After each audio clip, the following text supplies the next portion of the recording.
El día de hoy le corresponde a la doctora Mayra de la Torre y su equipo de trabajo presentarnos el webinario titulado Aguas residuales para el monitoreo del COVID.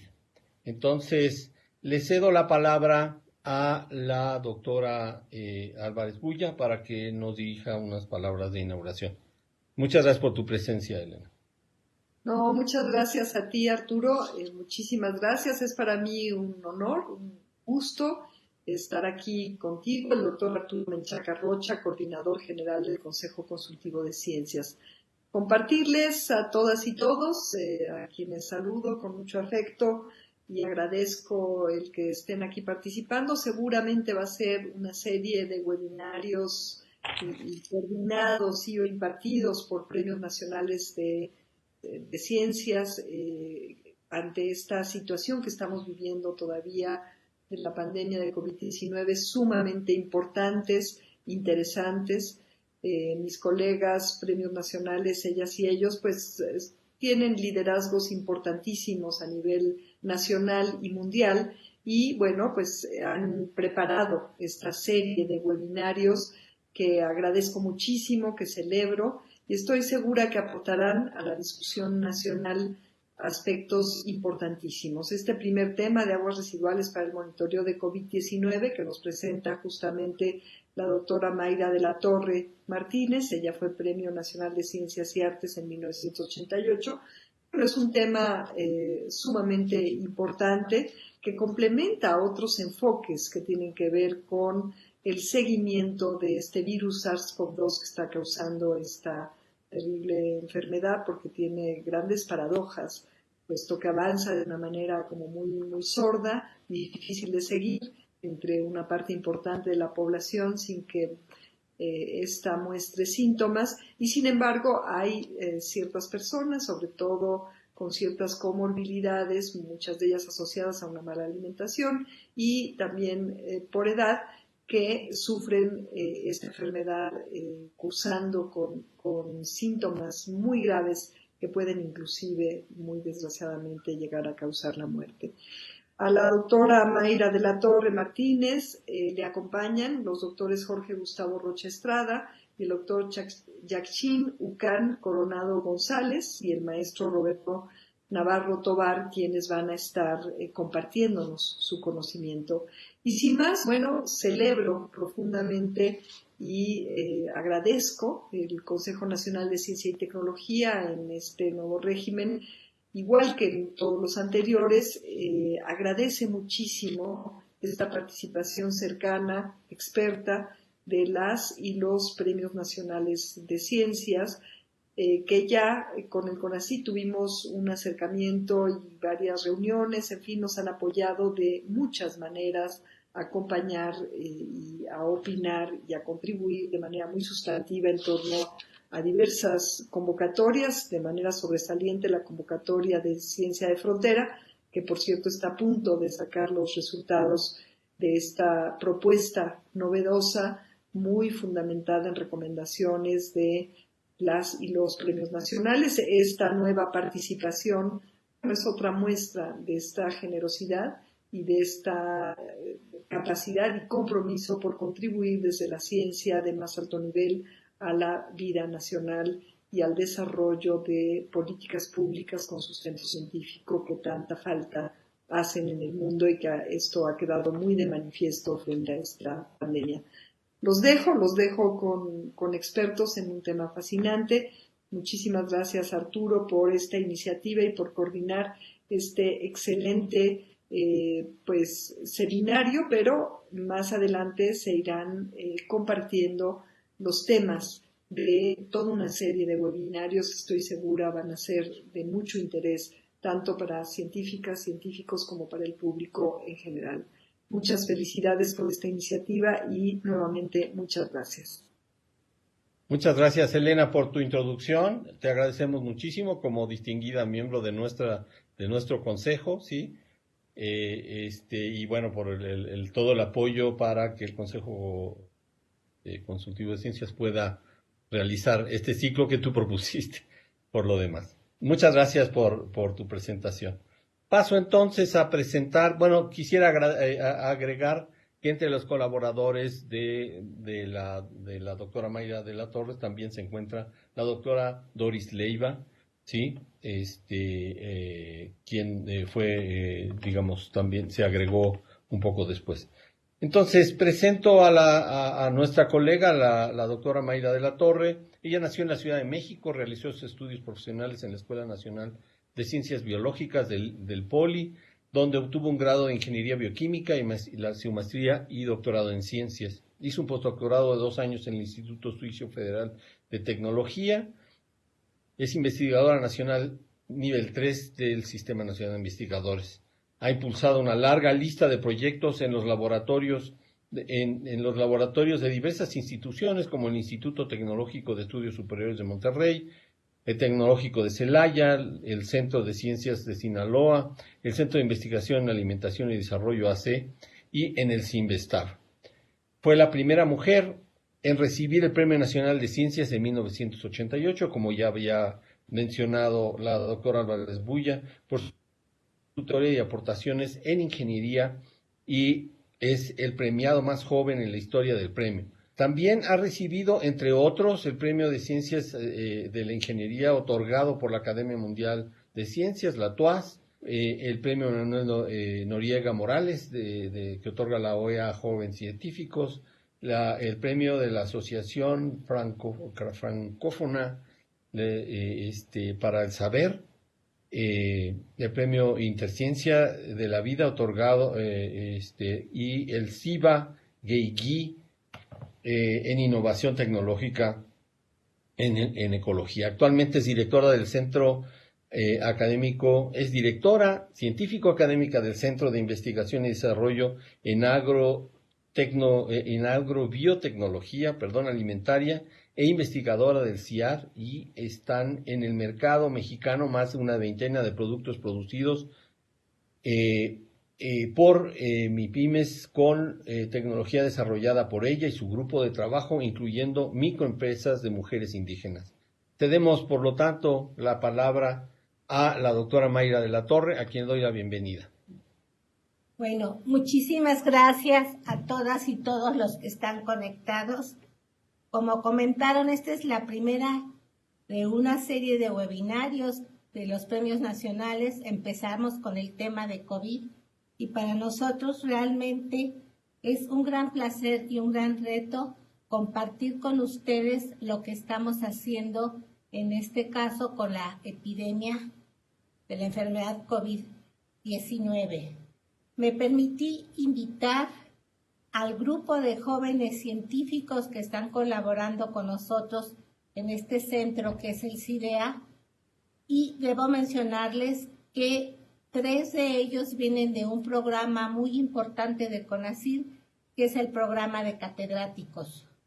Doris, Jorge y Yas, que se van a presentar, ellos son catedráticos CONACYT comisionados al CIAD en el CIDEA, y Roberto está con nosotros como investigador asociado gracias al fideicomiso de FORDECID, donde tenemos un proyecto para los primeros 3 años de operación de este nuevo centro.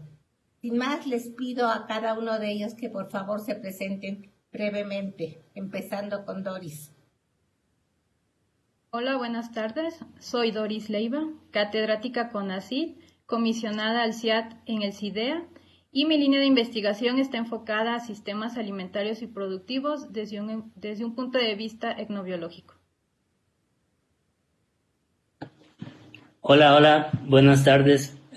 Yo soy Jorge Rocha, soy también catedrático CONACYT en CIAD y CIDEA, y yo estudio las interacciones entre bacterias y plantas en la milpa, y en este caso estamos estudiando también el SARS-CoV-2 en aguas residuales de la Ciudad de México. Hola a todos, mi nombre es Yaskin Coronado. Soy catedrático CONACYT comisionado al CIAD en la unidad del CIDEA actualmente. Me encargo de la parte que es el análisis de datos, así como la ciencia de datos y todo lo que tiene que ver con generar estadísticas y generar también datos que sean útiles para la población y gráficas que sean informativas para el público en general.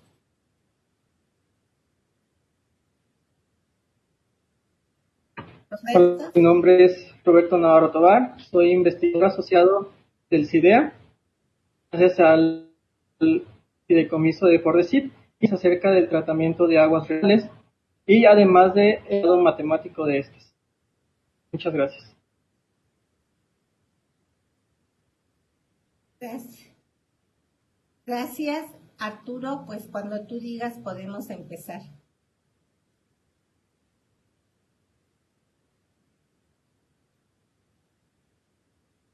Por favor, Mayra, sí.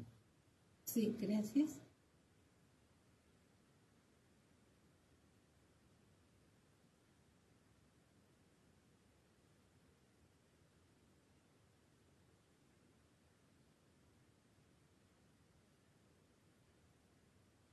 Bueno, pues les voy a empezar platicando un poco de este centro en el que nos encontramos, pero antes solo quiero mencionar el título de la plática, que como ya se mencionó, es Aguas Residuales para el Monitoreo del COVID-19. Pretendo que al final de esta plática todos estemos convencidos de que esta agua, que de seguro todo el mundo está haciendo fuchi, eso que no la huelen, es muy importante y nos va a permitir seguir el desarrollo de la enfermedad del COVID-19 en la población a nivel de comunidades. Bueno, como ya se mencionó, nosotros venimos del Centro de Investigación y Desarrollo en Agrobiotecnología Alimentaria. Este centro se encuentra en San Agustín Tlaxiaca, Hidalgo, muy cerca de Pachuca. Nació como un consorcio de centros públicos de CONACYT entre el Centro de Investigación en Alimentación y Desarrollo y el Centro de Asistencia Técnica, CATJ, que se encuentra en Guadalajara, Jalisco. Actualmente estamos en un proceso de definición, cómo vamos a quedar nosotros y cómo vamos a poder continuar el trabajo. Nos encontramos en el polígono de la Ciudad del Conocimiento y la Cultura de Hidalgo y la DNA que ven aquí es la entrada principal a este polígono.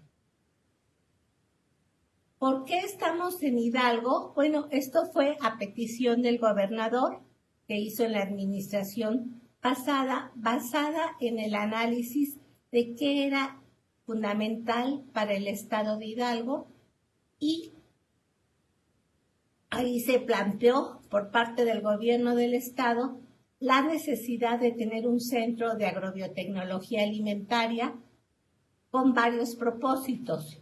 ¿Por qué agrobiotecnología alimentaria? Pues porque el 30% de la superficie del estado se utiliza para agricultura.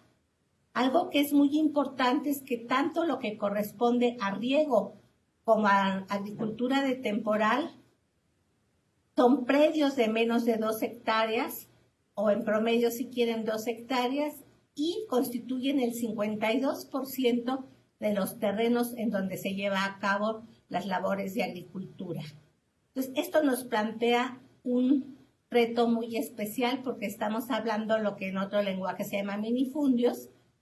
En 2014, el 54.3% de la población del estado de Hidalgo se encontraba en condiciones de pobreza, y vale la pena recalcar que el 15% de la población de este estado son pueblos originarios, o si prefieren pueblos indígenas, donde se hablan 3 lenguas principales. Entonces, esto es un reto que fue asumido y, por lo tanto, los ejes temáticos de este centro son sistemas agrícolas, ganaderos y acuícolas sostenibles, entrando lo que es producción primaria, que es la agricultura, lo que serían empresas, que es la transformación a productos a los que les agrega valor, y la comercialización de estos productos, por lo que somos un grupo transdisciplinario en el que tenemos ciencias sociales, ciencias humanidades y de la conducta, física, ingenierías, matemáticas, ciencias de la vida. Lo que ven ustedes aquí es precisamente los productores en pequeño que van a sembrar la milpa en la región de la Huasteca hidalguense. Esto es un gran tesoro desde el punto de vista de investigación, porque tienen maíces criollos. Algunos de estos maíces nativos no se encuentran en ninguna condición, en ninguna colección de germoplasma, y además utilizan las técnicas ancestrales, que ahora llamamos agricultura de conservación.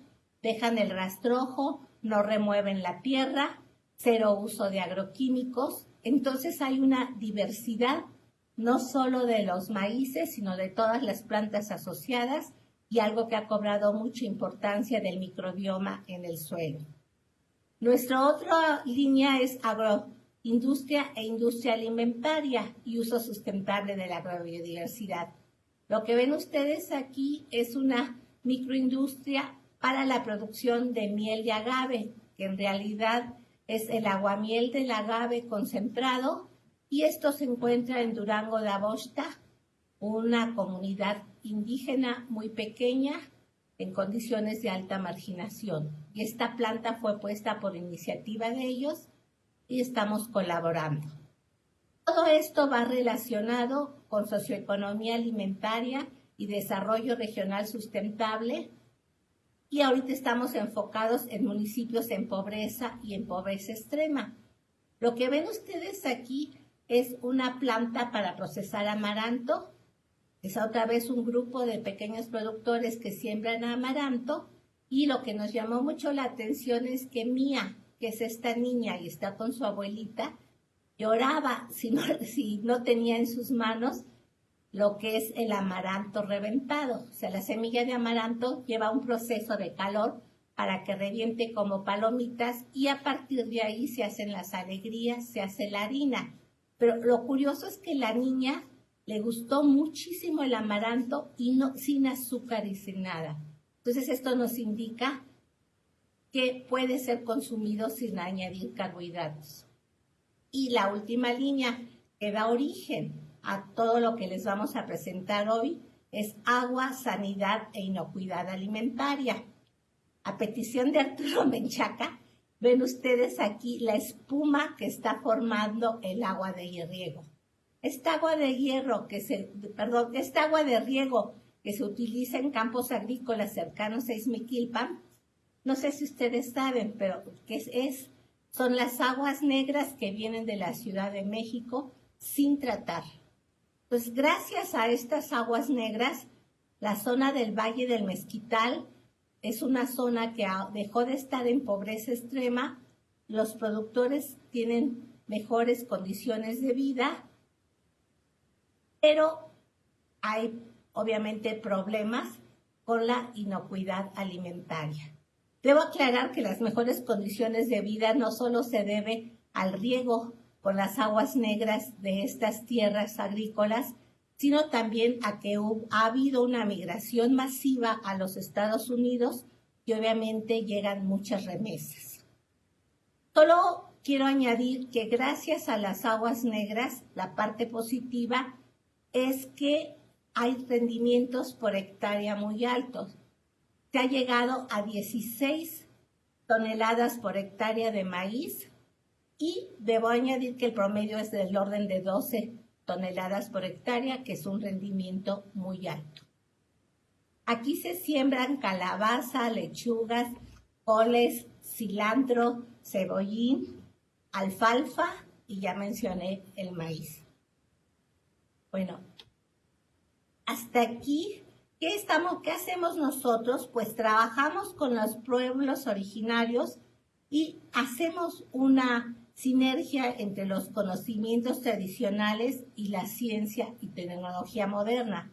Claro que en todos los proyectos participan estudiantes de estos pueblos originarios que se encuentran actualmente en las universidades, y consideramos que ellos son el enlace más importante y son los que van a hacer la parte sustancial para el desarrollo sostenible de estas comunidades, porque tienen la cultura de sus comunidades indígenas Y también tienen la cultura de las universidades a las que asisten, y vale la pena recalcar que un porcentaje alto son mujeres y que la inscripción en las universidades locales en estas áreas es alrededor de 50% mujeres, 50% hombres, lo cual cambia radicalmente la concepción de que se tiene que las mujeres de las niñas y jóvenes de comunidades indígenas no van a la universidad.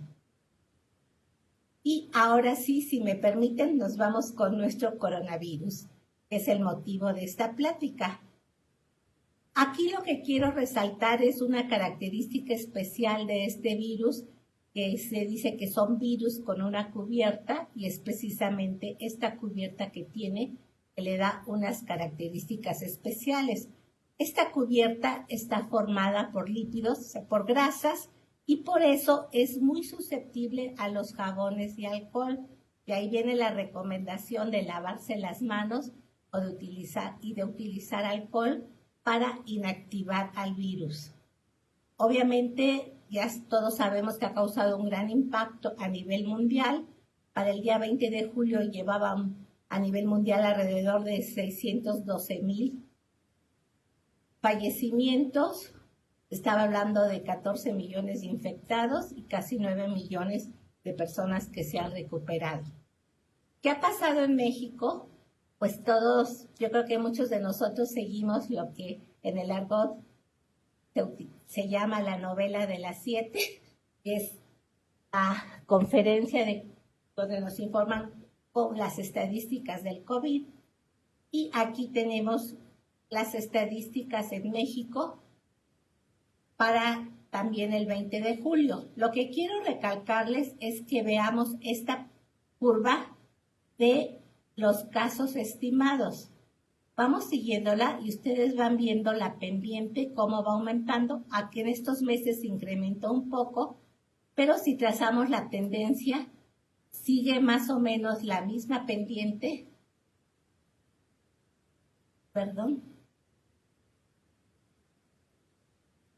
Y después de la semana 25 se aplana y luego vuelve a subir y baja. ¿Qué es lo que nos indica entonces que están disminuyendo la velocidad de contagio? Son estas bajas, que es un indicador importante, y por eso se ha hablado de que ya se ha pasado a semáforo naranja en algunos estados. Y es el monitoreo que se va haciendo, ya no tanto el número de casos, sino cómo va la pendiente de esta curva. Ahora que ya se tiene toda esta información, se ha hablado mucho de cuál fue el reto, qué fue lo que hizo el gobierno mexicano. El gobierno mexicano tomó la decisión del sano distanciamiento y que nos quedáramos en casa para tratar de disminuir la velocidad de contagios, aunque se iba a prolongar por más tiempo la epidemia, y el objeto era disminuir la transmisión, pero las preguntas son, ¿vamos a seguir confinados? ¿Es esta la manera de continuar? Y ustedes han oído muchos comentarios en las redes y en otros medios de comunicación sobre la necesidad, o muchas gentes que opinan que hay que hacer las pruebas masivas, que hacerle la prueba a toda la población o a la mayor número de gentes para saber quiénes están contagiadas, aislarlos y también aislar a las personas con las que los contagiados tuvieron contacto. Pero obviamente esto no es posible. Entonces lo que les vamos a plantear es esta alternativa de las aguas negras. O sea, las aguas que vienen de nuestros baños. Ahora, no es algo nuevo, ¿sí? Si ustedes y les gusta la historia, van a recordar que la medicina basada en la pipí y en las excretas de la gente ha sido tradicional, se ha usado desde la antigüedad precisamente para ver si la gente estaba enferma, claro, sobre todo con los emperadores, con los reyes, y finalmente era en base a sus excretas, orina y heces, cómo está la salud. Y aquí es interesante llamar la atención sobre una serie de papiros que tienen 3.500 años, precisamente sobre ginecología, en general en medicina, donde ya había una técnica para detección de embarazo en las mujeres. ¿Qué hacía una mujer que sospechaba que estaba preñada? Orinar sobre semillas de cebada y de trigo separadas. Si las semillas germinaban, la mujer estaba embarazada. Si no germinaban, no estaba embarazada. Y además allí se menciona que si germinaba primero la cebada es que estaba esperando un niño, y si germinaba primero el trigo es que estaba esperando una niña. En realidad yo creo que esto del sexo va a ser muy controvertido, pero se han hecho pruebas ya científicas y se ha comprobado que este método tiene un 70%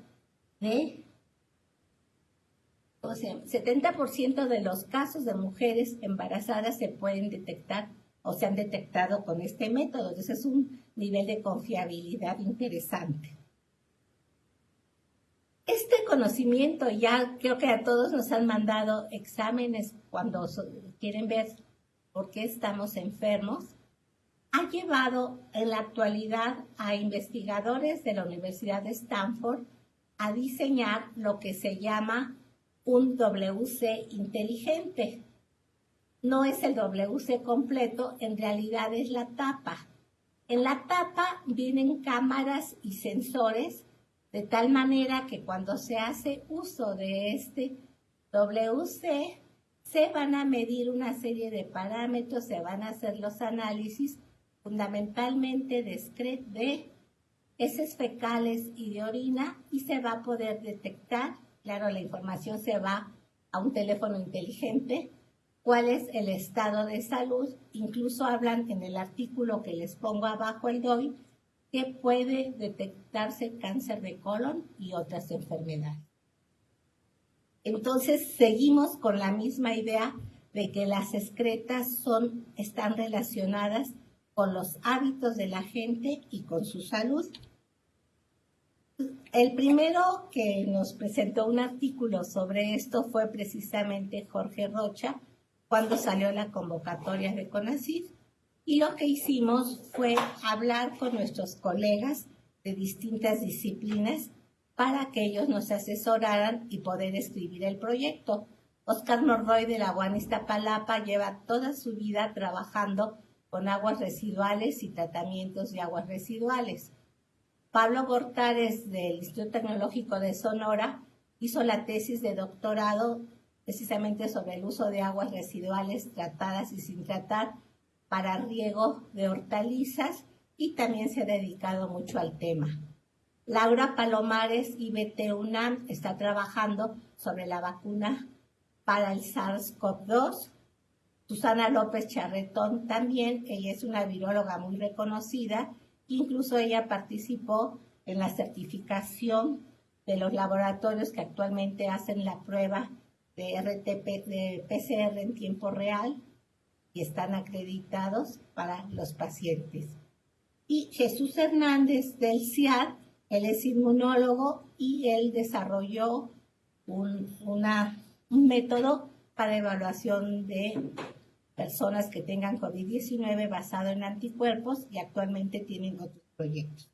Entonces, gracias a ellos presentamos el proyecto. Jorge es el responsable técnico, y el proyecto que nos fue aprobado, que está financiado por CONACYT, se llama SARS-CoV-2 en aguas residuales, suelos y productos agrícolas en el Valle del Mezquital.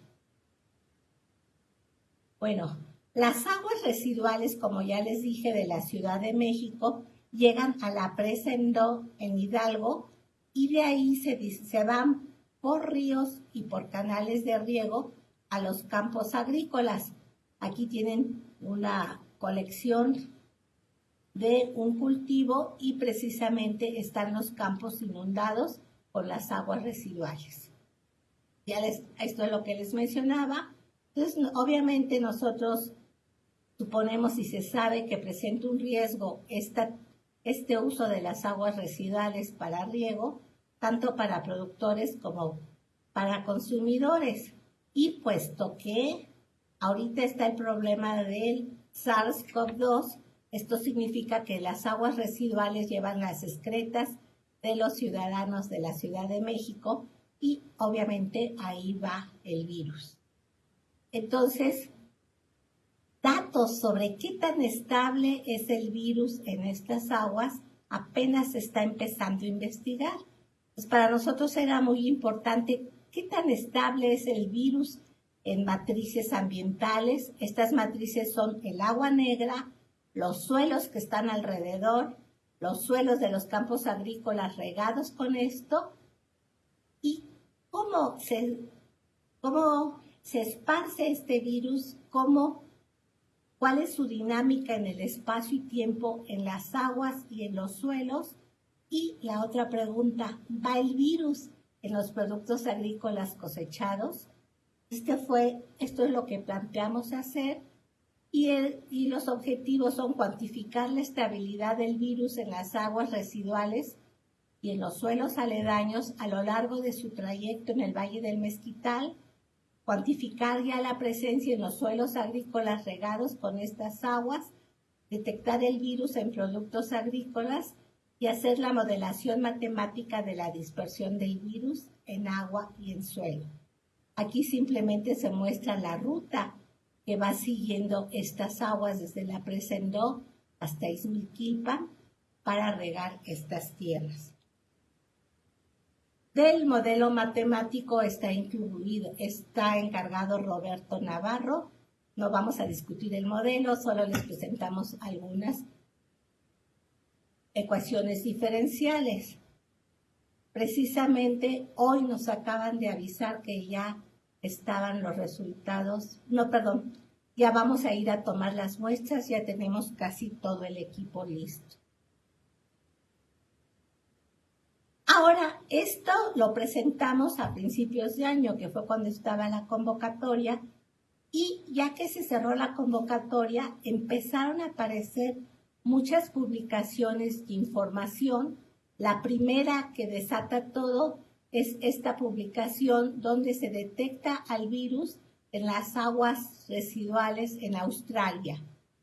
Y antes, y de seguro lo vieron en las redes, decía que el COVID-19, que en realidad el virus es el SARS-CoV-2, si quiere el coronavirus, no sobrevive en las aguas, lo cual no es cierto. No sobrevive en agua destilada. En agua destilada se inactiva muy rápido, pero en las aguas residuales, en las aguas negras, sí está sobreviviendo. ¿Qué tanto tiempo permanece infectivo? No lo sabemos. Entonces decía, a partir de este artículo viene un boom de publicaciones y se empieza a utilizar esta tecnología en varias ciudades. ¿Qué se plantea en este artículo? Pues tenemos las aguas residuales de los hospitales mezcladas con las aguas de los edificios, de las casas, de las oficinas, y este virus se va a las aguas negras. En las aguas negras se determina, se cuantifica cuántos virus hay. Lo que se cuantifica es el genoma del virus, usando el mismo fundamento que se usa en las pruebas en humanos, y de ahí se calcula cuál es la concentración. Esta concentración se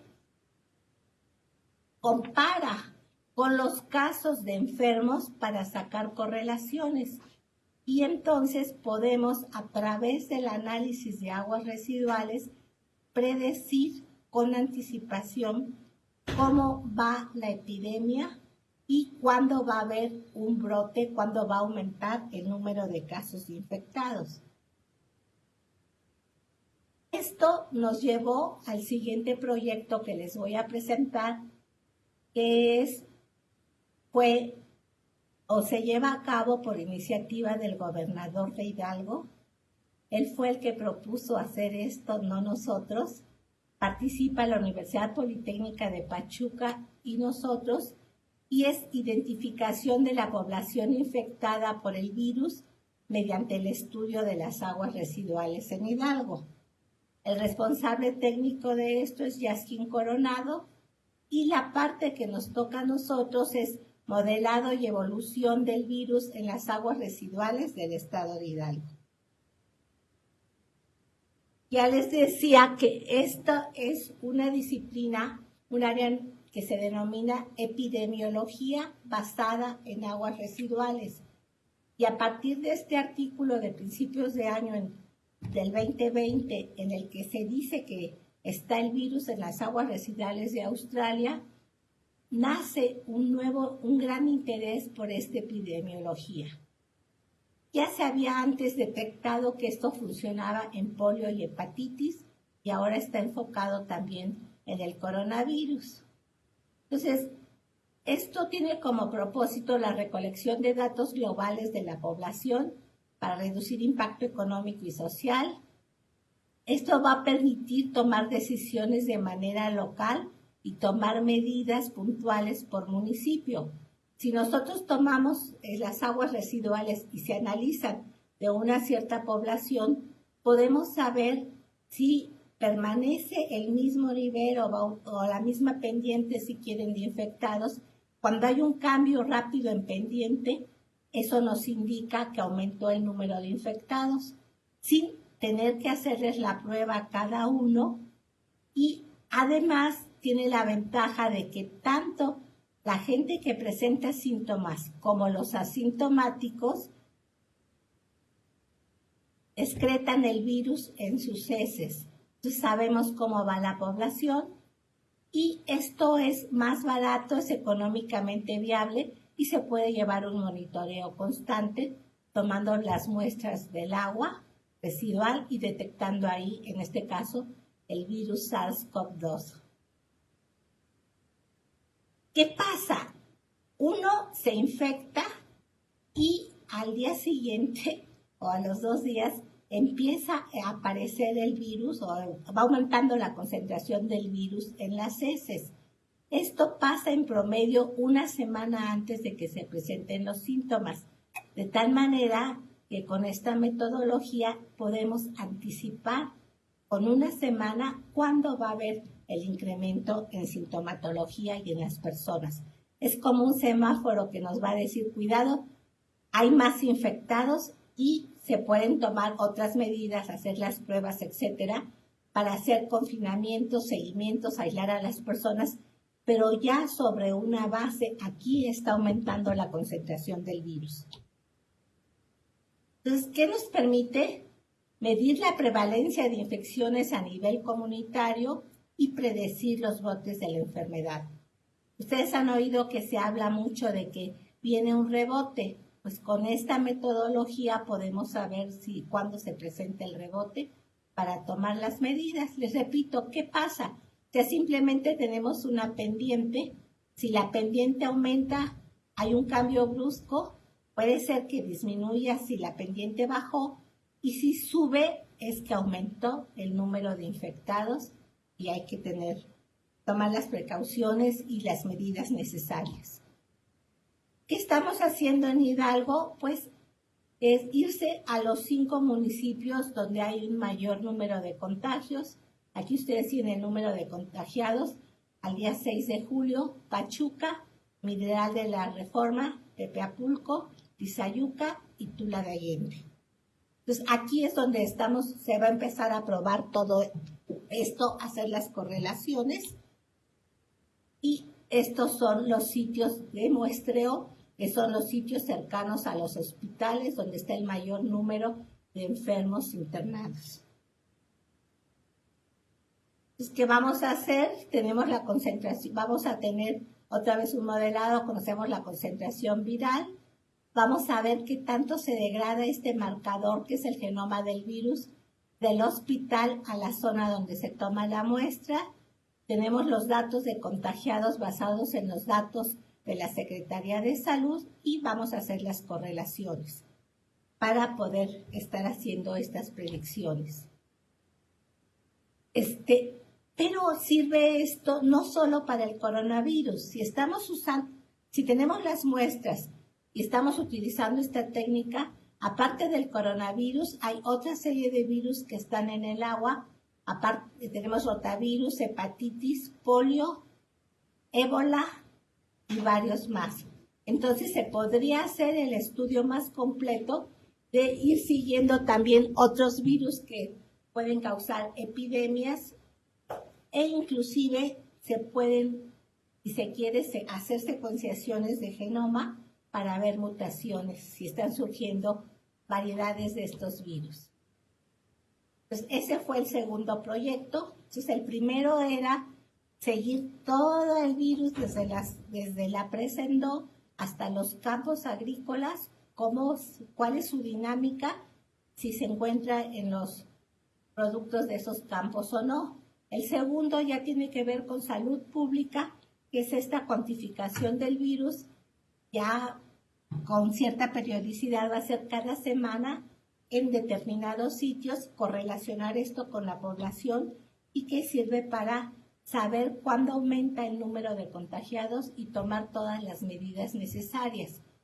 La tercera parte que es muy importante es, bueno, ya vimos la parte de salud pública, pero ¿qué pasa con la gente? ¿Sí? La gente es muy importante y todos hemos leído y visto y vivido cuáles son los efectos que tiene este confinamiento, esto de que los niños y todos estemos tomando clases virtuales, las ceremonias de clausura virtuales, el estar encerrados con la violencia familiar, los efectos en las personas que no pueden dejar de trabajar porque de eso depende que tengan, etcétera.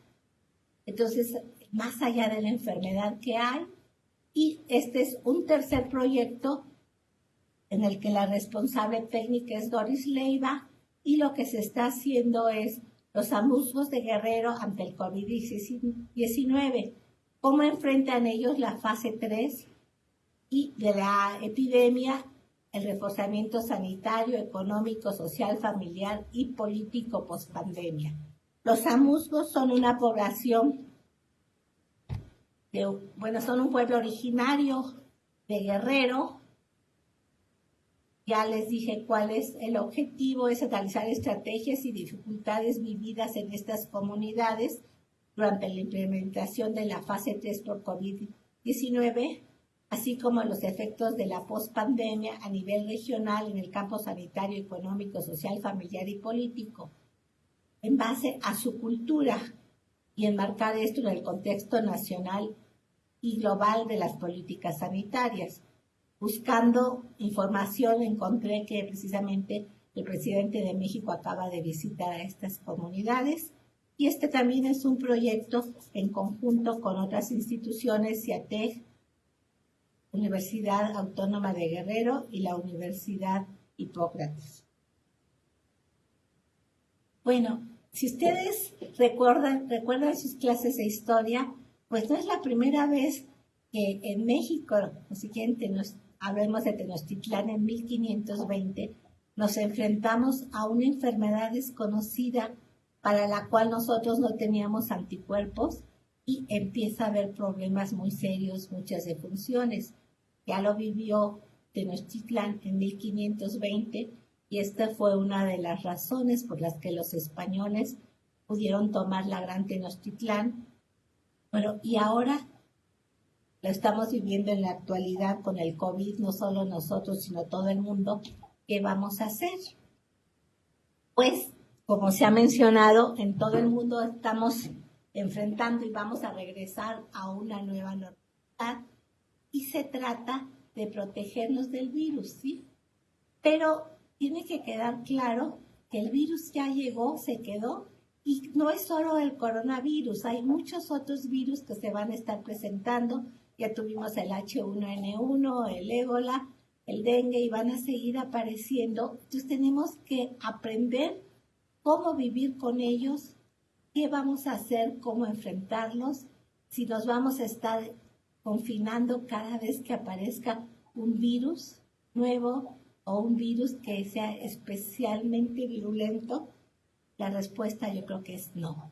Tenemos que aprender cómo manejar esto Y una herramienta que es la que les acabo de presentar es la epidemiología basada en las aguas residuales para la detección de brotes virales. Esto nos permite el monitoreo de la salud en tiempo real, de la salud de la comunidad, de la población en donde se estén tomando las muestras de las aguas negras, la predicción de brotes de enfermedades, predicción de epidemias. Podemos analizar si hay mutaciones en virus, también en bacterias, resistencia a antibióticos y los hábitos de la comunidad. Antes del COVID esto se usaba principalmente para detectar tanto uso de los medicamentos y fundamentalmente las drogas que está consumiendo la población, en qué época, cuando aumentan los consumos, etc. Y también nos va a llevar toda esta situación a diseñar nuevos métodos, nuevas tecnologías para el tratamiento de aguas residuales, porque vale aclarar que con las actuales los virus permanecen, el coronavirus ya se demostró, e inclusive si hablamos de los tratamientos, permanecen en los lodos del tratamiento de aguas residuales. Pues eso es todo lo que tenía que decirles. En relación al coronavirus, somos todo el equipo que estamos trabajando y aquí mostramos las medidas de contención, las medidas de sana distancia y esta estatua que está de Hidalgo, que está aquí en Pachuca, con sus cubrebocas. Es mi correo y sin más podemos empezar con las preguntas y comentarios que tengan. Muchísimas gracias. Muchísimas gracias, Mayra. Muy, muy interesante. Estoy esperando a que me lleguen, a que empiecen a fluir las preguntas. Pero mientras me preparé un par de preguntas mientras empiezan a fluir las preguntas. Aprovecho que tengo yo la voz aquí. Tenía yo tengo dos comentarios sobre, primero, el último tema que has tocado, ¿no? Bueno, que tiene que ver más bien el primer proyecto, ¿sí? Del primer proyecto, el dar seguimiento y en lo que se relaciona con que esto pueda representar un muestreo, digamos, representativo de la población de una ciudad como la Ciudad de México, por ejemplo, ¿no? Porque existe en la Ciudad de México un problema, digamos, de falta de drenaje, y sobre todo en las poblaciones marginales, ¿sí? Y donde probablemente el virus pueda tener mayor impacto, ¿no? Por cuestiones, pues, de pobreza y todas las complicaciones que esto contrae, ¿no? Entonces, digamos, no me queda la impresión, ¿no? Que la parte de las aguas negras va a tener siempre como un factor de clase, ¿no? Porque tiene que tener la gente un drenaje para que puedan llegar las aguas a donde van, pero hay muchas aguas que no se van por el drenaje. Eso era casi como un comentario, porque no me imagino que exista una solución para eso. Y la otra que te quería yo preguntar, mientras llegan las preguntas, es posible, es imaginable reducir la escala de este tipo de pruebas y que, por ejemplo, digamos, en una colonia o incluso a nivel doméstico en una casa, uno pudiera hacer un muestreo y poder con una semana de anticipación saber si alguien si alguien lo tiene, porque eso se ve como muy ventajoso, ¿no? Si en lugar de andar probando a cada uno, probar a uno simplemente las aguas, ¿eso es factible o es demasiado caro? Mira, realmente... Doctora. ¿Sí? Doctora, ¿puede dejar de compartir su pantalla para verla a usted? Sí, ya la dejé de compartir, pero ahí va de nuevo. Ya. Aquí, eso, ahora Ahí sí. está, ya la vemos, gracias. Mira, precisamente lo que tenemos planeado, por lo que se puede hacer un seguimiento en fábricas, en oficinas, en dependencias del gobierno. ¿Qué estamos pensando? En una fábrica tú tienes las áreas de producción, las áreas de oficina, control de calidad y también tienes las áreas de ejecutivos. Normalmente tienes distintos registros. Si muestreas los diferentes registros, puedes saber cómo va y identificar en qué zona está aumentando el número de contagiados. ¿Cuál es el costo de la muestra? El costo yo creo que es muy similar al costo que hay ahorita de la prueba que se está haciendo en humanos, porque al final de cuentas es también por PCR, pero va a reducirse en la medida de que estés trabajando ya con un mayor número de personas. Si pensamos, por ejemplo, en una Secretaría de Estado, en las oficinas de una Secretaría de Estado, si hay 100 gentes, en lugar de hacer 100 pruebas, vas a hacer una a la semana. Entonces, esa es la parte interesante. Y a nivel doméstico, pues, va otra vez esta parte que decías de niveles socioeconómicos, pero sí se puede hacer a nivel de colonias. Y lo que puedo añadir es que cuando empezamos a leer sobre todo esto, fue muy interesante, porque precisamente las letrinas, las fosas sépticas son fuente de infección y de contaminación de las aguas subterráneas. Entonces, esto yo creo que en la medida que vaya evolucionando puede tener más aplicaciones y que sí va a ser muy importante que en México tengamos grupos dedicados a esta epidemiología basada en aguas residuales. Muy bien, muchas gracias. Ya empezaron a fluir las preguntas y tengo una de Rosaura Martín que dice, ¿en qué lugar se utiliza la epidemiología basada en aguas residuales? Digamos, me imagino si hay otro lugar en México o algo así, porque tú ya describiste uno, ¿no? No sé si la quieres contestar, Yaskin. Sí, doctora. De hecho, la epidemiología basada en aguas residuales se ha estado aplicando desde Australia, en Francia, en España, inclusive en Brasil actualmente. Entonces, este tipo de epidemiología se ha aplicado en diferentes países y ahorita lo que estamos viendo es que inclusive ahorita con el coronavirus se está intentando tener trazadores para que podamos saber con antelación cuándo vamos a tener un nuevo brote o tengamos un incremento en el número de contagios por coronavirus. Esa sería la respuesta clara para esto. Se ha visto en diferentes países. En México de manera sistemática, por eso puse Hidalgo, porque aquí vamos a empezar. Hay un reporte que apareció en un periódico sobre que de la UNAM habían hecho un análisis en Juriquilla, pero no como aquí se está haciendo ya programado en sitios donde hay el mayor número de contagios. Muy bien, muchas gracias. Tenemos una pregunta de María Teresa Alarcón Herrera, que dice, ¿cómo se puede tener acceso a la metodología usada para la determinación del COVID en agua y aguas residuales? Jorge. Sí, la metodología del PCR cuantitativo en sí es igual es una metodología convencional, más o menos estándar que está en la literatura. Y para el caso de aguas residuales, hay varios tipos de metodologías para la extracción y la concentración del virus, dependiendo de si se detecta o no.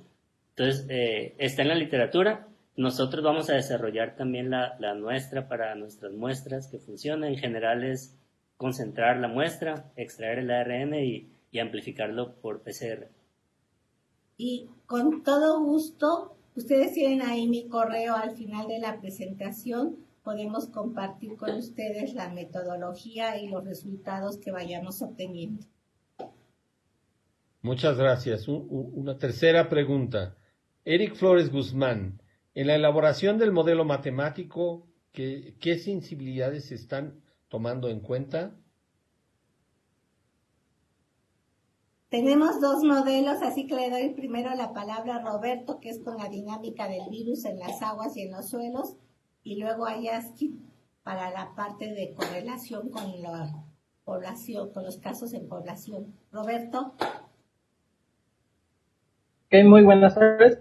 Y lo que se está tomando en cuenta en los matemáticos y las posibilidades son aquellas, primero que nada, la disminución de la concentración y la dispersión de este virus, pero tomando en cuenta las interfaces de lo que es el agua y el sólido en suelo seco, es decir, para cuando el agua va corriendo a lo largo de los ríos y se va depositando alrededor de los suelos, y además la interacción, lo que es la interfase de aire, para poder también eliminar toda esa sensibilidad de concentración del virus a lo largo del agua.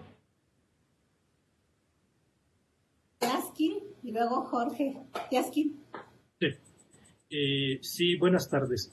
Para la parte del modelo, lo que estamos realizando es reducir el número de contagios. En los modelos previamente lo que buscan es establecer cuántos virus hay concentrados por número de población.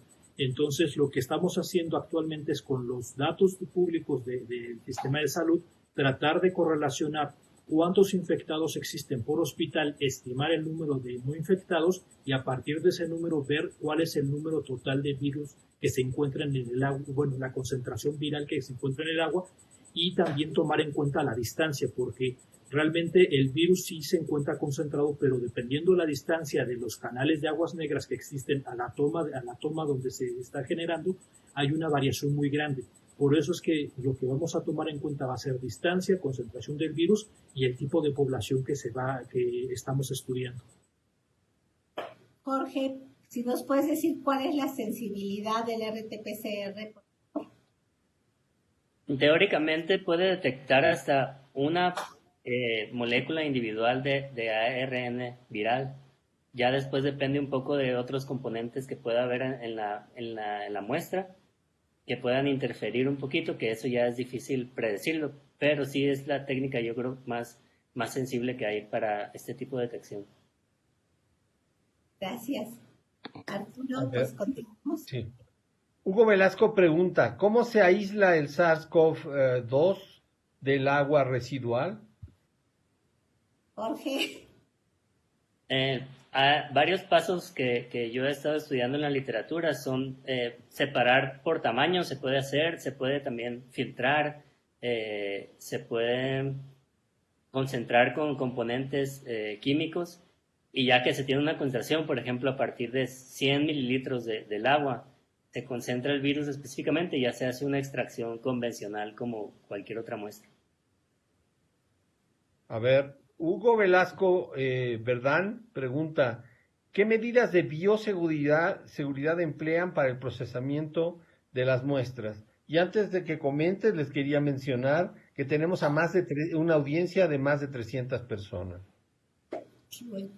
Jorge, ¿tú das las medidas, por favor? Las medidas de bioseguridad que tenemos, por favor. Sí, en el laboratorio en el CIDEA tenemos laboratorios con nivel de bioseguridad 2, que es lo necesario para manejo de patógenos en muestras ambientales. Y manejos de seguridad, pues aparte de todo el equipo que podrían imaginarse, nosotros tendríamos que hacer una inactivación, por ejemplo, de las muestras para que el virus, ni ese virus ni ningún otro patógeno se encuentre infectivo cuando estemos manejando las muestras, que es una inactivación con calor. Muchas gracias.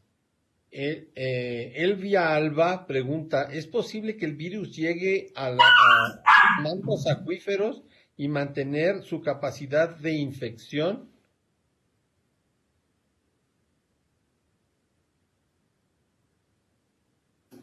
De los mantos acuíferos y mantener la capacidad de infección, si quieren la contesto yo. En el caso de coronavirus es algo que no se sabe y es algo que vamos a investigar, pero en el caso del virus de poliomielitis se sabe que sí.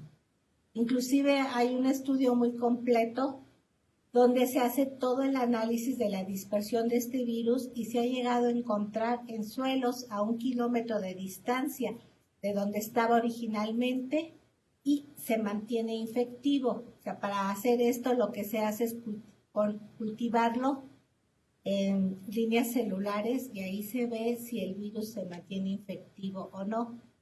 Como les decía, cuando empezó todo esto se decía que el coronavirus no sobrevivía en agua y ya se sabe que sí. Inclusive lo que pasa es que la materia orgánica de estas aguas residuales puede tener un efecto positivo y mantener al virus, entre comillas, vivo, o sea, que se mantenga la capacidad de infección. Y también hay reportes de que la gran cantidad de microbios que hay en esas aguas también ayudan al virus.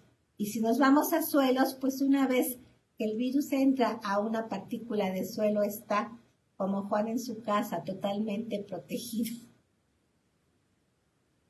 Siguiente pregunta. Jesús Alfonso, tal vez Alonso, ¿tendría algún estudio si cucarachas y roedores que se encuentran en drenajes pudieran transmitir COVID al entrar en alguna casa? Jorge. No sé, en cuanto a transmisión por animales, yo solo conozco casos confirmados con felinos. No desconozco si animales, ese tipo de animales puedan transmitirlo. A diferencia de otros, no está comprobado que se pueda transmitir por animales, pero otra vez se conoce muy poco de este virus y hay que estudiarlo.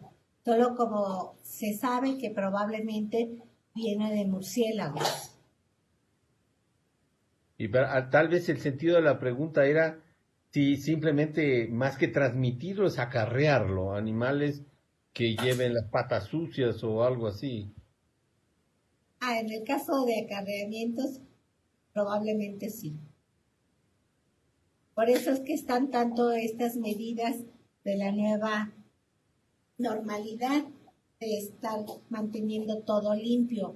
Pero les repito, con agua y jabón es más que suficiente. Por favor, no exageren el uso del cloro. Muy bien, habrá que lavarle las patas a los ratones antes de que entren a la casa. Giovanna González. Giovanna González pregunta, al hacer el monitoreo cercano a los hospitales, ¿habría un sesgo en los datos o no? Ya te veo que estás ansioso de contestar. Adelante. Sí, precisamente los estudios que se han hecho previamente han sido en aguas residuales en ciudades y en aguas residuales, digamos, de comunidades. La idea de hacerlo precisamente en hospitales es reducir el error que se presentan en estos estudios para poder saber más o menos de qué tamaño estamos hablando, de cuántos infectados y posibles infectados existen, para que de esa manera los datos que existan de concentración del virus los puedas relacionar al número de infectados reales que existan en el hospital. Digamos que escogimos hospitales porque tienen la mejor control y seguridad sobre cuántos infectados hay y es un ambiente semicerrado, digamos, en ese sentido. Por eso se escogieron en ese sentido para hospitales.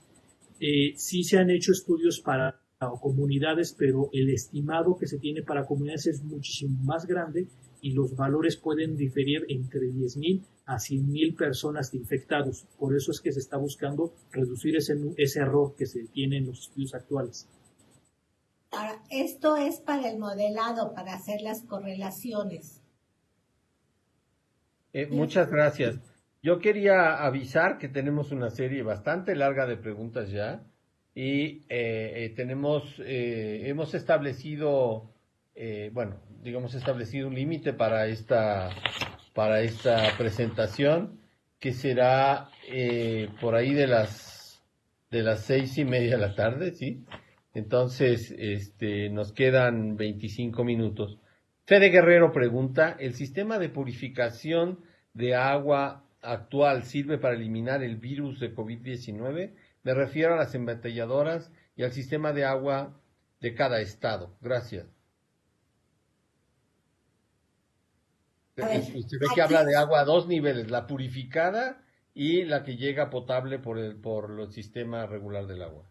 el agua purificada lleva como etapa previa a la final un tratamiento con membranas que es ósmosis inversa, donde no alcanzaría a pasar por los poros de la membrana el virus, y luego lleva un tratamiento con luz ultravioleta. Para las aguas ya a nivel de agua potable en los sistemas de tratamiento en distintas ciudades, lo que se está usando fundamentalmente es cloro. Entonces, aquí va a depender mucho de cuáles sean los niveles de cloro usado, los niveles de cloro residual. De hecho, ustedes saben que uno de nuestros problemas es cuando empezamos a almacenar ya el agua en tinacos y en cisternas, que además no limpiamos, ahí se puede contaminar el agua. Ahora, que entrara el virus a esas cisternas o a esos tinacos, pues si están abiertos, a lo mejor hace rato nos decían que si lo llevaban las cucarachas y los ratones, ¿sí? No sabemos realmente cuál sea la posibilidad, pero lo que les repito es en las aguas purificadas, si la planta está funcionando adecuadamente, sí no habría el virus porque no pasaría por los poros de las membranas de osmosis inversa. Entonces la recomendación es tomar agua embotellada. Ricardo Guerra, dado que en las aguas residuales hay miles de bacterias, virus y demás, ¿cómo pueden determinar que la concentración de la carga viral sea efectivamente la del SARS-CoV-2? Jorge. El ensayo que utilizamos se llama PCR en tiempo real. Es muy específico para la especie que estamos buscando. O bien se puede diseñar para detectar otros virus o bacterias, pero sí es muy específico y esa es la seguridad que tenemos. Jorge, si explicas por qué es específico, por favor. Depende de la secuencia genética de la especie y uno diseña el ensayo para que solamente detectar los organismos, o perdón, en este caso los virus, que tengan esa secuencia genética específica, y esas secuencias pues son únicas para cada especie. Y entonces el ensayo es muy específico. Hay muy poca probabilidad de un falso positivo. Muchas gracias. Tere Pulido pregunta, ¿perdón? Perdón, es algo parecido a lo que se hace con las pruebas de paternidad, ¿sí? Estamos buscando un fragmento del genoma de este virus. Gracias. Tere Pulido pregunta, en las aguas residuales que se usan para el riego, ¿han estudiado si contienen otros contaminantes que afecten la inocuidad de los productos agrícolas o que se acumulen en los suelos afectando su fertilidad? En estas aguas residuales, aparte de los microbios, de los virus, de huevecillos, de parásitos, etcétera, van plaguicidas, residuos orgánicos que pueden afectar todo esto. Ya decía plaguicidas, algunos derivados de hormonas, sobre todo de todas las que tienen que ver con las hormonas para prevenir los embarazos, o sea, con la píldora anticonceptiva. Vienen algunas sales de las industrias. Entonces sí hay muchas cosas que afectan la fertilidad. Los suelos se llegan a volver alcalinos y también sales. Gracias. Romeo Saldaña. ¿Hay datos de presencia del SARS-CoV-2 en alimentos regados con aguas residuales? Me parece que eso ya lo respondieron, porque eso justo apenas lo están empezando a investigar, pero en fin. Sí, realmente es lo que vamos a ver. O sea, parte del estudio es cuantificarlo en las verduras que están regadas con estas aguas. Nora Barrera, ¿cómo cambia el tiempo de vida del virus en agua residual y cómo consideran esto en los modelos que usan? ¿Yas? Sí, buenas tardes, Nora. El cambio es exponencial. El virus empieza con una concentración, digamos, muy alta y depende de varios factores. La distancia a la cual se toma la muestra, depende también de la concentración, o sea, qué tan infectado está el ser vivo que excretó las muestras, y también depende de la temperatura a la cual está la muestra. Bueno, la temperatura a la cual está el agua residual. Estos 3 factores son los principales que se han encontrado actualmente. No se sabe si hay otros factores, que es lo que vamos a investigar, si hay otros factores que realmente afecten la concentración del virus. Por eso mismo, ahorita lo que se va a realizar es nada más investigar cuánto sería la concentración del virus y a partir de ahí hacer los estimados de cuánto es la población que está infectada producto de esa agua residual que hemos recolectado.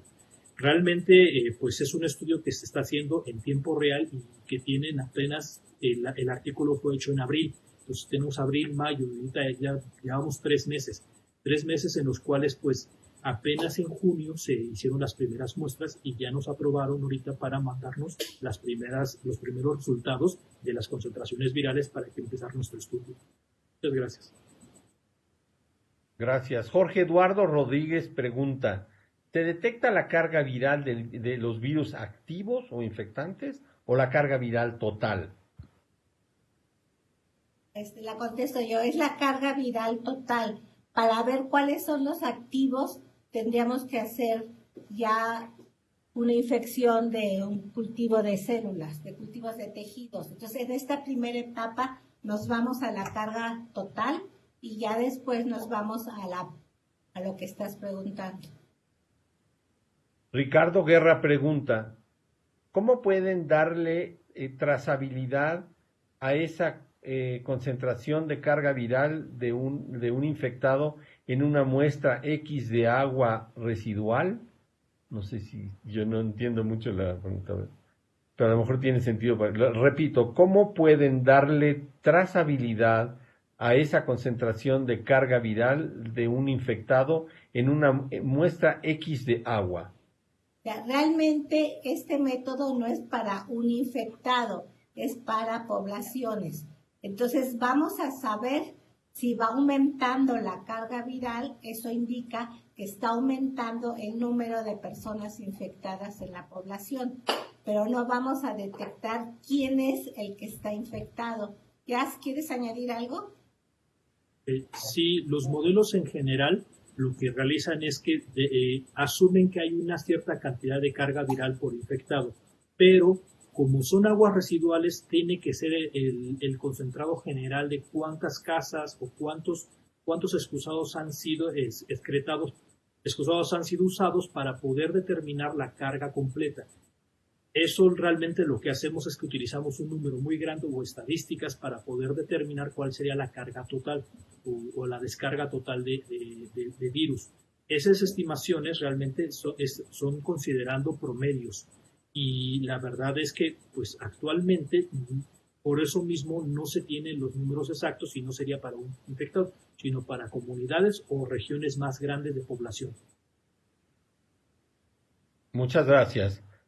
Fabiola Méndez Arriaga pregunta, bueno, primero dice felicidades, desearía conocer su opinión sobre los procesos solares de oxidación avanzada como tratamientos alternativos para la degradación del SARS-CoV-2. Gracias y enhorabuena. ¿Me quiere contestar? A ver, entonces la contesto yo. Habría que ver qué tan efectivos son, porque si el virus está libre en el agua, va a ser muy efectivo, pero si está de alguna manera protegido, ya sea en partículas, en excremento o en otras cosas, pues no va a ser tan efectiva esta oxidación.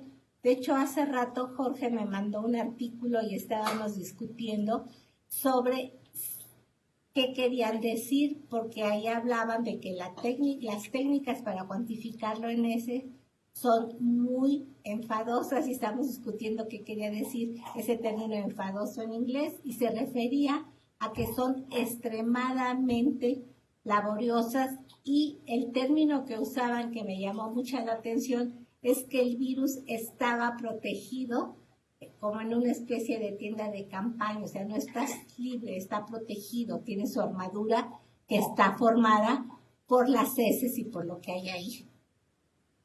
De hecho, hay estudios, hay artículos publicados donde, dependiendo de la temperatura, como decía Jazz, el virus puede permanecer infectivo por meses en las heces. Wow. Emma Noriega, ¿se ha considerado monitorear el virus SARS-CoV-2 en aguas residuales de municipios turísticos costeros? Aquí la respuesta yo creo que está en los municipios, ya a nivel de municipios, a nivel de gobernadores o a nivel federal. Como yo les decía, esto que estamos haciendo en Hidalgo fue iniciativa del gobernador. Si no hubiera tenido la iniciativa y no estuviera financiado por el Estado de Hidalgo, pues no lo íbamos a estar haciendo. Porque no solo es el dinero, sino el acceso a los hospitales, a toda la información y a la zona. Ok, gracias. Mónica Müller pregunta, ¿se sabe si el gobierno tiene contemplado reducir la cantidad de aguas residuales que van al mar?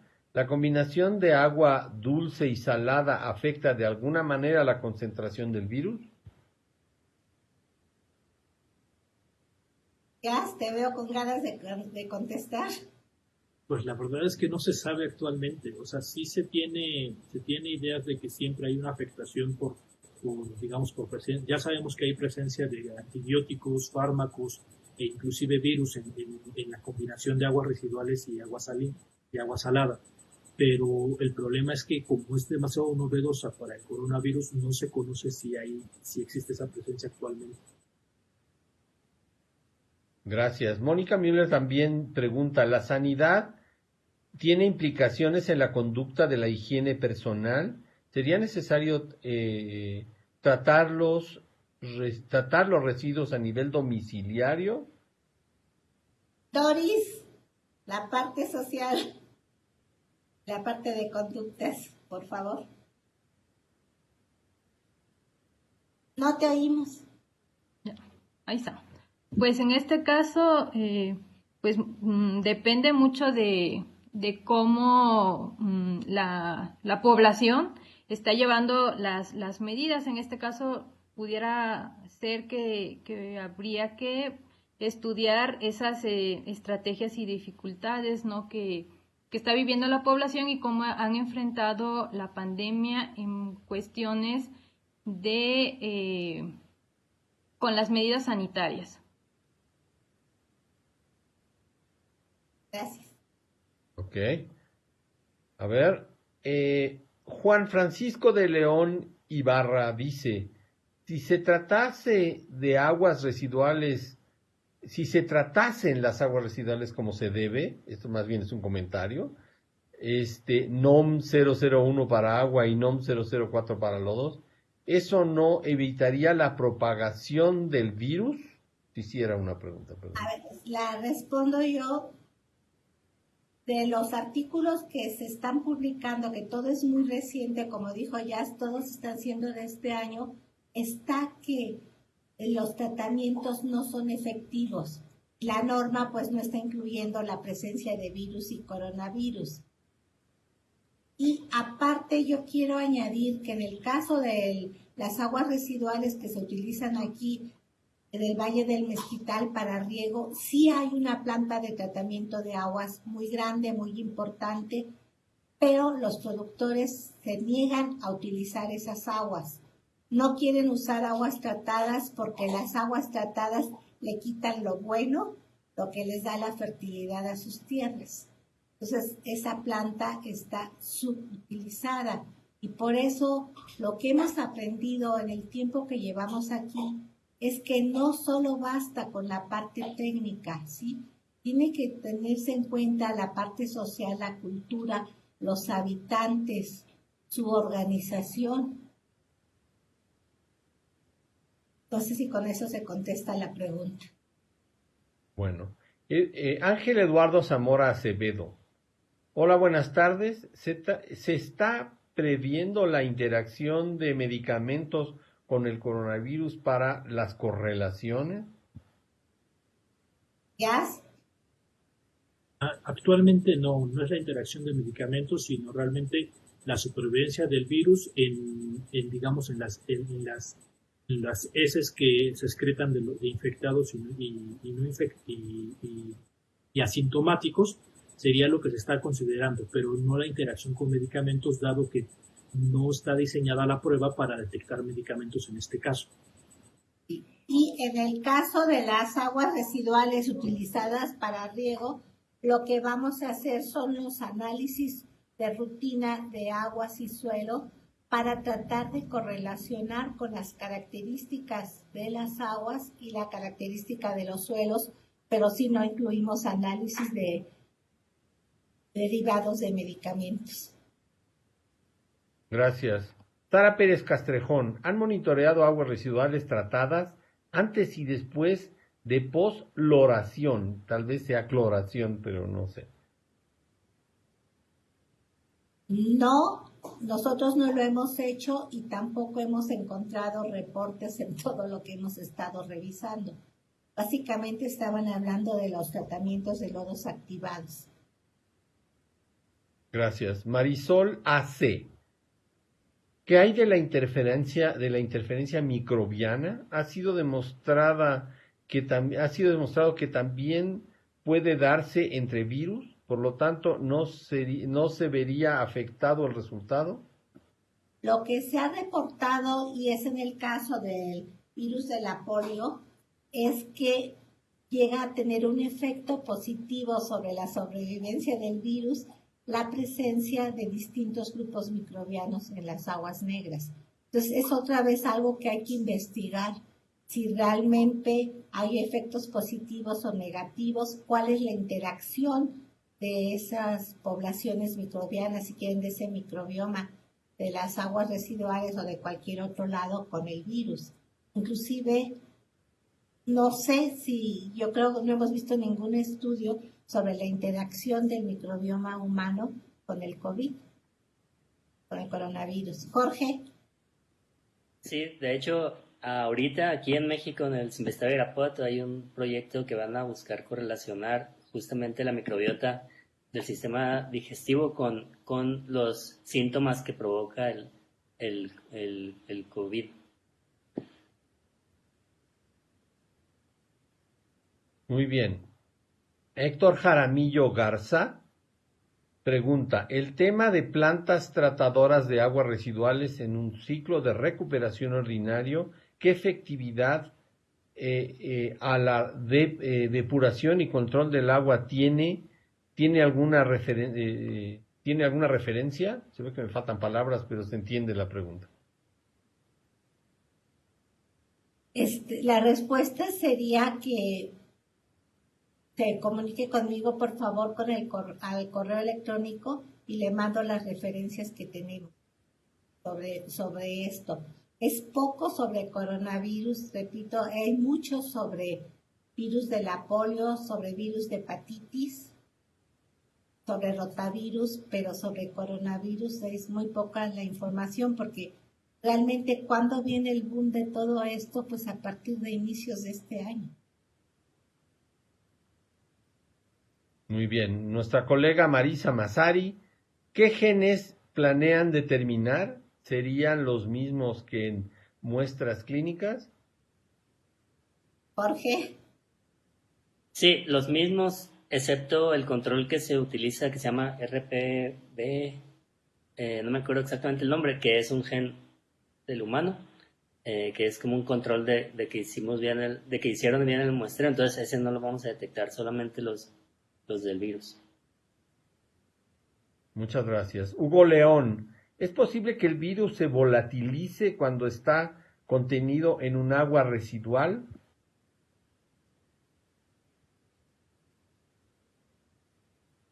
A ver, ya soy yo. Yo puedo. Aquí, ¿qué pasa?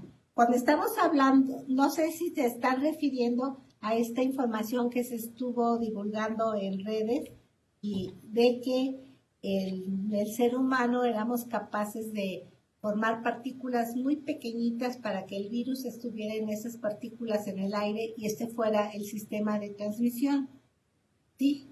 Entonces tendríamos que pensar que a partir de las aguas residuales se pudieran formar estas partículas y estuvieran en el aire, lo cual, considerando el tamaño que tendrían que tomar las partículas, no pienso que sea muy probable, pero como siempre habrá que comprobarlo. Ok. Jesús Arroyo Rodríguez dice, ¿es posible que exista algún contagio de virus por orina y heces fecales? Por ejemplo, si una persona contagiada va al baño y posteriormente entra una persona sana, ¿se puede contagiar? Si esta persona sana no tiene de alguna manera contacto con las heces y no se lava las manos, sí. La concentración del virus en las heces es bastante alta. Pero tendría que ser un baño bastante primitivo para que esas cosas ocurran, me imagino, ¿no? Es que no sabemos, no monitoreamos cuando entra una persona al baño qué hace y qué hace el que sigue. Digamos, puedo poner un ejemplo, que la tapa de la taza quedara embarradita y yo con mis manos la subo o la bajo y no me lavo las manos. Entonces, la moraleja es que uno se tiene que lavar las manos de todas maneras, ¿no? Después de ir al baño bien lavadas, ¿no? Uh-huh. Marbella Ovilla dice, buenas tardes. Uy, perdón, es que de repente entró otro mensaje. Aquí está. ¿Realizarán ensayos de cultivo viral para demostrar si son infectivos en aguas residuales? En la segunda etapa del proyecto sí. En la primera etapa no, nos vamos con puro RT-PCR. O sea, PCR en tiempo real. Ok. Carla Catalina Martínez Cruz. La carga viral varía de persona a persona y en una misma persona a lo largo del desarrollo de la enfermedad. ¿Cómo van a correlacionar el número de virus en el número de las personas infectadas? ¿Yas? Es una muy buena pregunta porque realmente los números están siendo, o sea, lo que se detecta no es exactamente el número, sino la tendencia, que tanto cambia el número de infectados. Para poder hacer, y por eso lo que intentamos hacer, es tratar de determinar un estimado o un número de estimado de infectados. Eso no se ha hecho realmente. Y por eso la investigación va en, sí vamos a obtener la tendencia, pero vamos a buscar, aparte de esa tendencia, cuántos números de infectados probables pueden estar en las heces, bueno, probables pueden estar dados la concentración viral. O sea, realmente ahorita todavía no se ha realizado en artículos previamente. Sí, me imagino que tratándose de grandes muestreos, ¿sí? Al final estos efectos temporales individuales te van a promediar, ¿no? Exactamente. Eddie Rincón, ¿cómo descartan, cuantifican o pueden evitar que los distintos compuestos en las aguas residuales y desechos intervienen en la evaluación del TR-PCR, TRQ-PCR y los resultados de las concentraciones del virus? ¿Yo o la vuelvo a repetir? No, sí está bien, pero Jorge. Sí, está bien. Es difícil hacer una evaluación exactamente en cada muestra cuál fue el efecto de esos contaminantes. No se puede. Igual uno tiene que asumir que todas las muestras del mismo tipo tienen los mismos contaminantes y hacer el mismo método para solamente ver una cuantificación, digamos, relativa entre una muestra y otra y asumir que todas tienen el mismo tratamiento, los mismos inhibidores, por ejemplo. Es todo lo que se puede hacer. Para determinar eso tendríamos que hacer una evaluación específica para eso, ¿no?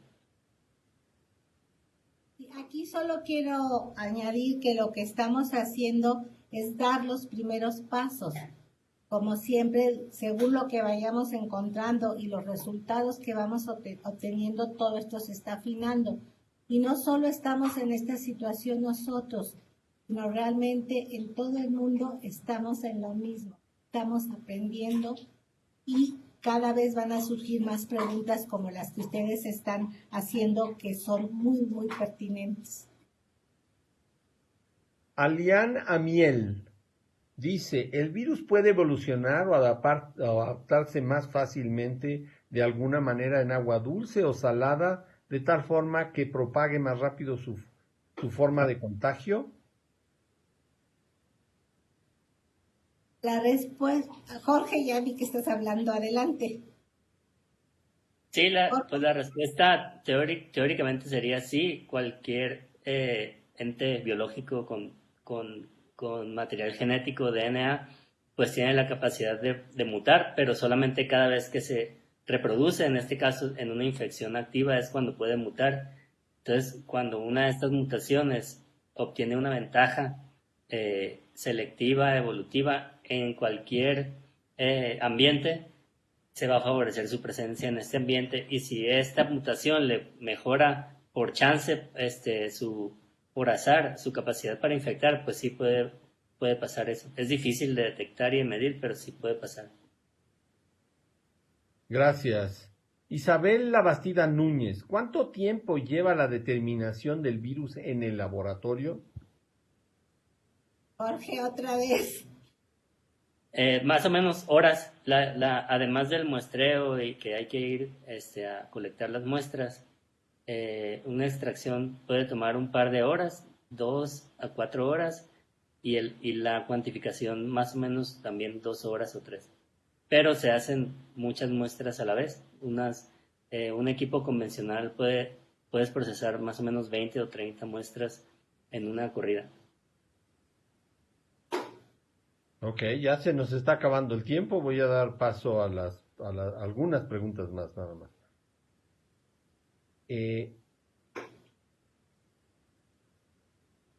Dice Juan Francisco de León Ibarra, que me parece que ya hizo una pregunta. Dice, ¿se pueden tratar las aguas residuales sin quitarles los nutrientes? Yo insisto, el problema es la falta de saneamiento, lo cual ahora es un derecho humano en nuestra Constitución. Mi respuesta va en el sentido de que esto que piensan los productores de que le quitan lo bueno a las aguas es más una interpretación, lo que ellos creen que lo que sea la realidad, ¿sí? ¿Qué pasa? Vamos a verlo, no sé, Doris me puede corregir si estoy diciendo tonterías. Vamos a verlo en el contexto social. Estamos hablando del Valle del Mezquital, que era una zona de extremada pobreza hace unos 40 años. 50 años. Llegan las aguas residuales, las empiezan a utilizar y cambia por completo la situación económica. Mejora la calidad de vida, o las personas consideran que mejora su calidad de vida. Entonces, ¿a qué atribuyo esto? Pues a las aguas residuales, ¿sí? ¿Cómo vienen a todo lo que traen las aguas? Si vienen y me dicen, pues ya sabes qué, te vamos a dar aguas tratadas y vas a tener los mismos nutrientes y los mismos beneficios, yo no se los creo y no me voy a arriesgar a perder lo que ya he ganado. Y eso lo estamos viendo. Todos los días van a oír noticias. Hoy era sobre el dióxido de cloro, que mucha gente, yo conozco personas que lo están usando para prevenirse y porque se sienten mejorados y seguros de que ya no van a tener coronavirus. O sea, una cosa es lo que nos demuestra la ciencia, los datos, y otra lo que nosotros pensamos, lo que nosotros creemos. Entonces, estoy de acuerdo con lo que estás mencionando, que el problema es tratamiento de aguas, que el problema es sanidad, pero no solo es un problema técnico, ¿sí? Muchas veces los científicos nos quejamos de que yo fui a tal comunidad, les llevé la mejor tecnología y no me hicieron caso. Ahí se quedaron abandonados. Y no solo los científicos, sino los distintos programas gubernamentales. Ustedes pueden ir a la Sierra Tarahumara y van a encontrar carpinterías con el súper equipadas, abandonadas. ¿Por qué? Porque el gobierno se las dio. Pero alguna vez les preguntaron cuál es su mercado, quieren hacer estos muebles, cómo los van a transportar, etcétera. No. Entonces no podemos ver un problema desde un solo punto de vista, desde el punto de vista técnico. Hay que verlos de manera integral, si quieren, holística. Y eso es lo que hemos aprendido. Cuando estamos hablando de microempresas, de que vamos a llevarles microempresas con la mejor tecnología a las comunidades, ya les preguntamos qué quieren ellos, cómo está su cultura, cómo está la organización, cómo se desarrolla el mercado, cuál es el mercado para llevar esto. Pues hay que seguir la cadena completa. Gracias. Rosario Mancera, buenas tardes. Entonces, ¿se descarta la idea de que el coronavirus no sobreviva en el sistema digestivo? Claro que está descartada, sí sobrevive y por eso se encuentra en altas concentraciones y está demostrado, no por nosotros, pero por otros grupos de investigación en el mundo, que está infectivo, o sea, permanece la virulencia en el coronavirus que está en las heces. Muy bien. Última pregunta. Humberto G. Monroy, ¿cuál es la probabilidad de desarrollar la enfermedad de SARS-CoV-2 al estar en contacto con aguas residuales con el virus COVID? Gracias, te oí sonriendo. Sí. Yo supongo que si uno no tiene el traje de protección adecuado ni la toma de muestras adecuadas, o sea, si no hay protección, es muy alta la posibilidad de contagio, y no nada más de coronavirus, sino de muchas otras enfermedades. Por eso mismo, un problema fuerte en México es los ríos de aguas negras. Es algo terrible. Por eso mismo, nadie se quiere acercar a las aguas negras. Eso es una vía de contagio muy alta, no nada más de coronavirus, sino de cualquier tipo de enfermedad. Yo diría gracias por esta pregunta, porque ya nos diste otra idea. Vamos a checar ahora que estemos trabajando con los pequeños productores en esa zona, cómo han estado las infecciones, qué reportan ellos. Y ya sabremos si la frecuencia es mayor que con aquella de las personas que no están en contacto directo con esas aguas.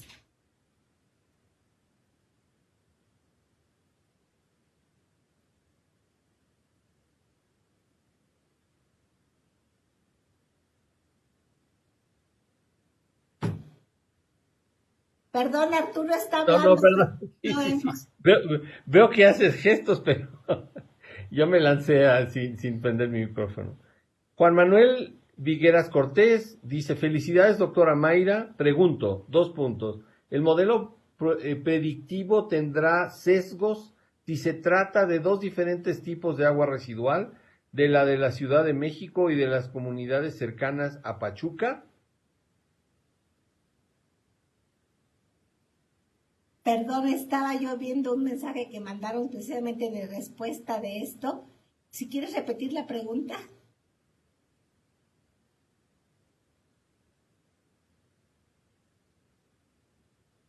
Perdón, sí. Yo digo, ¿qué le pasa? Dice, el modelo predictivo tendrá sesgos si se trata de 2 diferentes tipos de agua residual, la de la Ciudad de México y la de comunidades cercanas a Pachuca.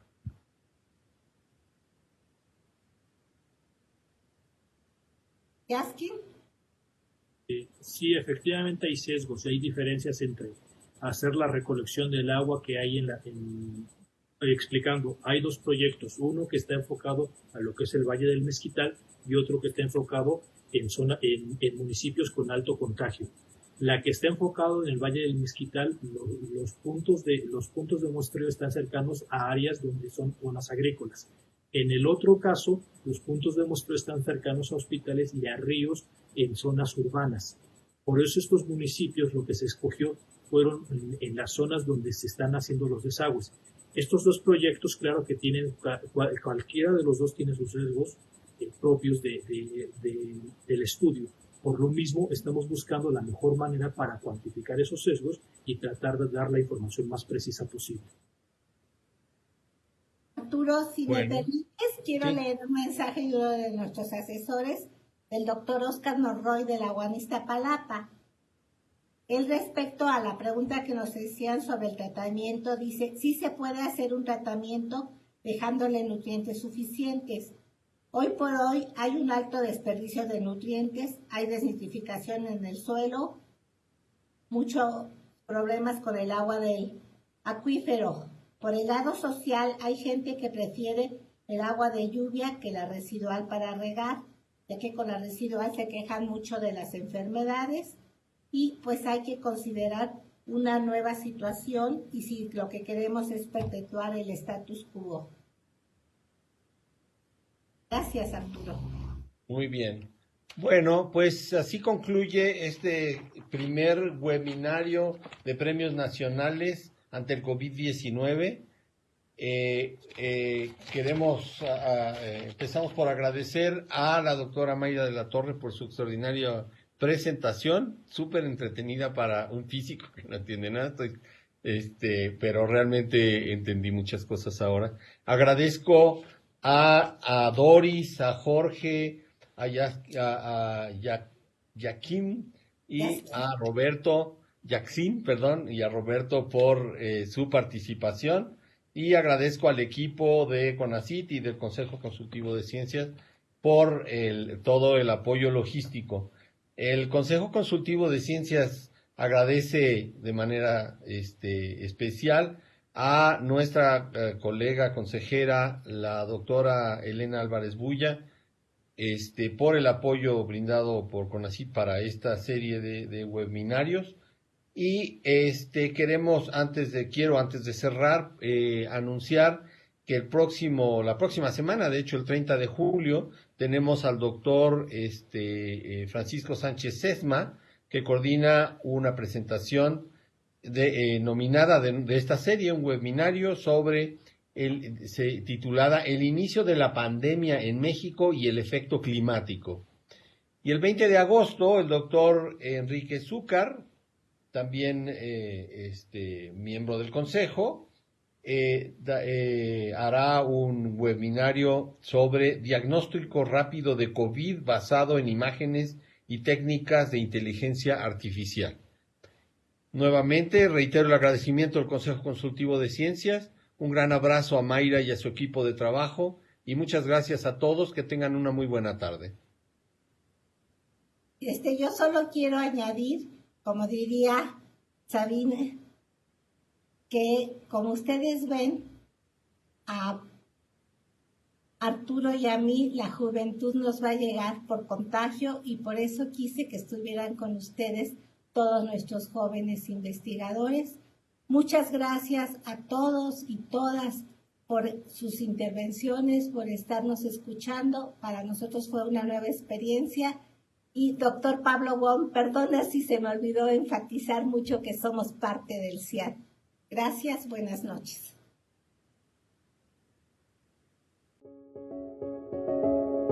CONACYT, Ciencia por México. Gobierno de México.